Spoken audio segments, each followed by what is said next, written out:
Título 1, haciendo algunas observaciones muy puntuales. Creo que, compañeros asambleístas y compañeras asambleístas, es necesario dejar explícito el carácter plurinacional e intercultural del Estado ecuatoriano. Donde se diga Estado, debe incluirse el concepto plurinacional. Preocupa que definitivamente este concepto no sea suficientemente desarrollado e incluido en el texto del Código. Por ejemplo, en el artículo 1, cuando dice del ámbito, precisamente ahí debería incorporarse: este Código regula la organización político-administrativo del Estado plurinacional. En cuanto a los principios, de hecho es necesario plantear la unidad en la diversidad, no únicamente la unidad como tal, la reciprocidad, la soberanía desde la organización territorial comunitaria, construcción de unidad entre diversos lugares y formas de organizar el espacio-tiempo, comunidades recíprocas, recibir y dar que permitan profundizar las relaciones entre pueblos y ayllus en contra de la posición de criterios de opresión y explotación. En el artículo 7, cuando hacemos mención de la facultad normativa para el pleno ejercicio de las competencias, cuando se refiere a las circunscripciones territoriales indígenas, se coloca diciendo: sin perjuicio aquellas otorgadas por la Constitución y esta ley. Yo me pregunto, ¿por qué no ponemos esa misma afirmación cuando se trata de los otros niveles de gobierno? ¿Por qué tenemos que afirmar de esta manera cuando se tratan de las CTIs?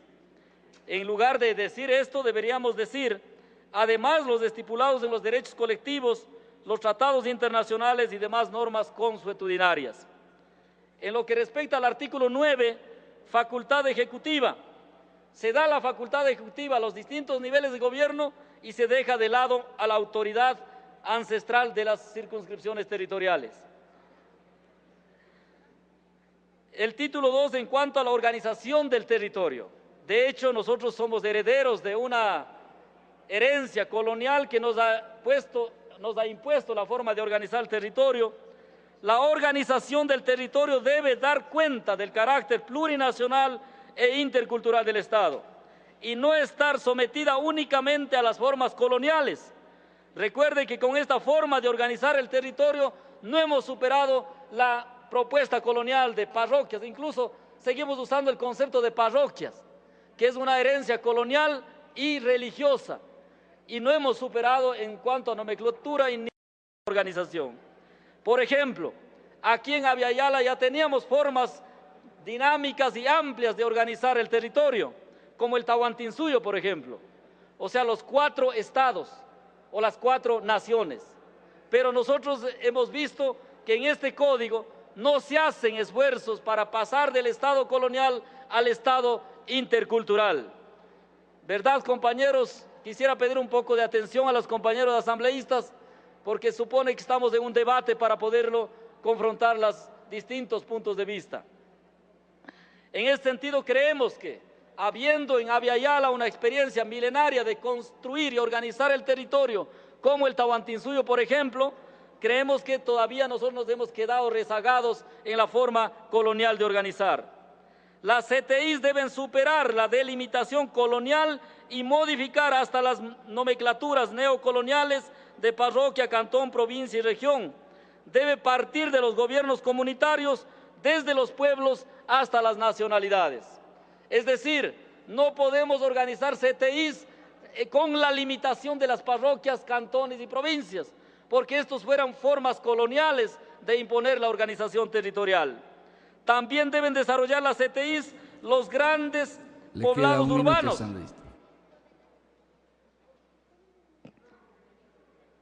Quito, Guayaquil, por ejemplo, albergan grandes grupos de pueblos y nacionalidades. Esta normativa no tiene en cuenta esta realidad. En ese sentido, creemos que es necesario precisamente esta parte. Refiriendo a los gobiernos autónomos descentralizados, todos los niveles de gobierno deben concretizar el carácter plurinacional e intercultural del Estado, generando mecanismos y procedimientos de convivencia en la diversidad. La burocracia pública es la que mayor violencia ejerce sobre poblaciones indígenas. La obligatoriedad de las GATS en coordinar y ejecutar acciones de gobierno con participación directa del gobierno comunitario y barrial. Esto considero que es fundamental. Cuando hablamos de los regímenes especiales, concretamente de las circunscripciones territoriales indígenas, habíamos dicho que es necesario superar este modelo colonial de organización. Es necesario incluir un artículo que refiera a los gobiernos comunitarios. Este debe definir claramente qué es el nivel de gobierno comunitario. Voy terminando, señor presidente. Y finalmente, dado el tiempo, quisiéramos nosotros como provincia de Chimborazo sumarnos a este aporte unánime que ha hecho la Comisión del Código de Ordenamiento Territorial en cuanto a la transitoria 16ª.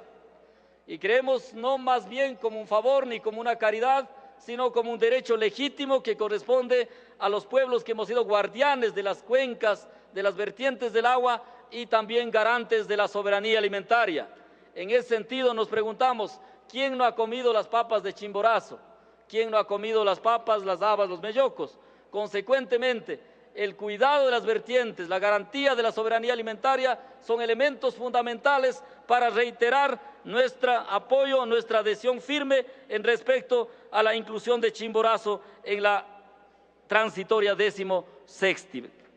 Con eso quiero invitar, compañeros y compañeras, precisamente a este gran reto que tenemos de la construcción del Estado plurinacional e intercultural y así superar el Estado colonial uninacional. Muchas gracias.